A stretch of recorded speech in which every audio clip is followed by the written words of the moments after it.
Assalamu alaikum wa rahmatullahi wa barakatuh.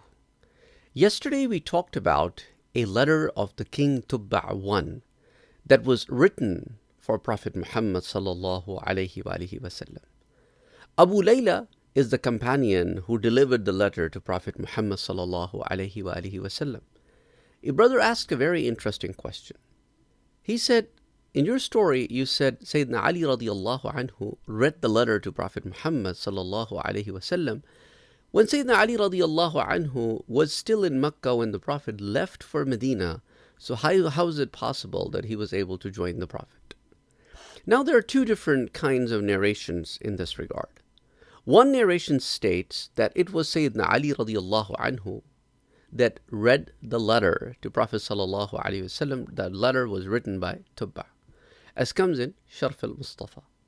Some other narrators have narrated that it was Sayyidina Abi Bakr radiallahu anhu who read the letter to Prophet Muhammad sallallahu alaihi wasallam.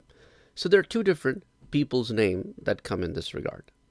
Now, as far as Sayyidina Ali radiallahu anhu is concerned, that how is it possible that he was able to join the Prophet Muhammad before he reached Medina? So this is something that we need to understand if we have the seerah of the Prophet sallallahu alaihi wasallam in front of us. Now, when the Prophet sallallahu alaihi wasallam left Mecca, he instructed Sayyidina Ali radiallahu anhu to stay back for 3 days and return the belongings of the other people that was with the Prophet Muhammad to those people to whom the belongings belong.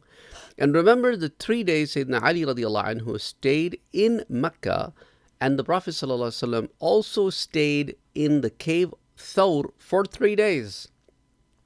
Sayyidina Ali radiallahu anhu returned after, started moving towards Medina after he returned all the belongings. So Sayyidina Ali radiallahu anhu did not leave many days after Prophet sallallahu alaihi wasallam, maybe after a couple days or so after Prophet Muhammad sallallahu alaihi wasallam left for Medina.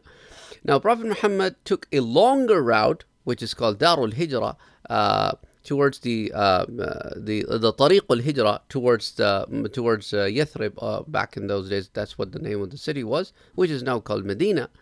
So, and the Sayyidina Ali radiallahu anhu, when he started moving towards Medina, the route he took was of the nature that he would walk all night on foot, and he would hide during the daytime so that nobody can see him during the daytime.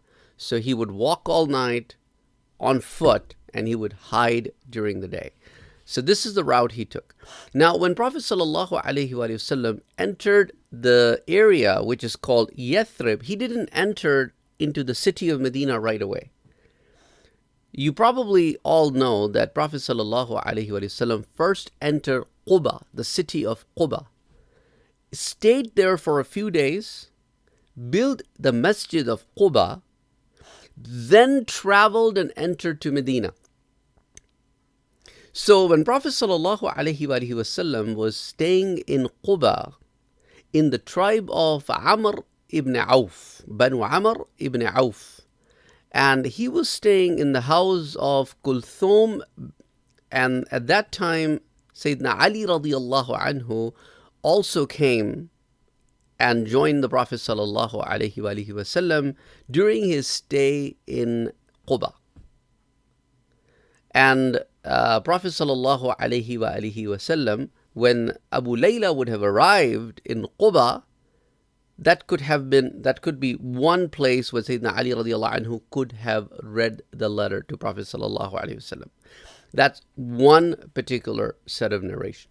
Another one says that Abu Layla went on the route of Mecca, Tariq ila al-Mecca, and ran across Prophet sallallahu alaihi wasallam when he was going across Banu Sulaym. In that case, if he was going across the tribe of the Banu Sulaym or the region of the Banu Sulaym tribe, then it would have been Sayyidina Abi Bakr radiallahu anhu who would have read the letter to Prophet sallallahu alaihi wasallam, because Banu Sulaym is outside the Hijrah, which is the area that is around Quba, Medina, and some of the other tribes. if Prophet sallallahu alaihi wasallam was in the tribe of Banu Salim, and somebody might have written Banu Sulaim, and Banu Salim are located between Quba and Medina, then it's likelihood that Sayyidina Ali radiallahu anhu would have read the letter, or Sayyidina Abi Bakr radiallahu anhu would have read the letter. So that's where there are some differences of opinion when it comes to this particular narration. So I'm glad brother asked the question, so we were able to explain that, and I hope that clears your confusion as well. And sometimes, when it comes to narrations, there could be different accounts reported by different people because it's a historical event. It is not directly bound to any jurisprudence or the masala of Sharia. So I hope that answers the question, and thank you for asking the question. And inshallah, we will continue with some more stories from the pre-Islamic era next time. Till then, assalamu alaikum wa rahmatullahi wa barakatuh.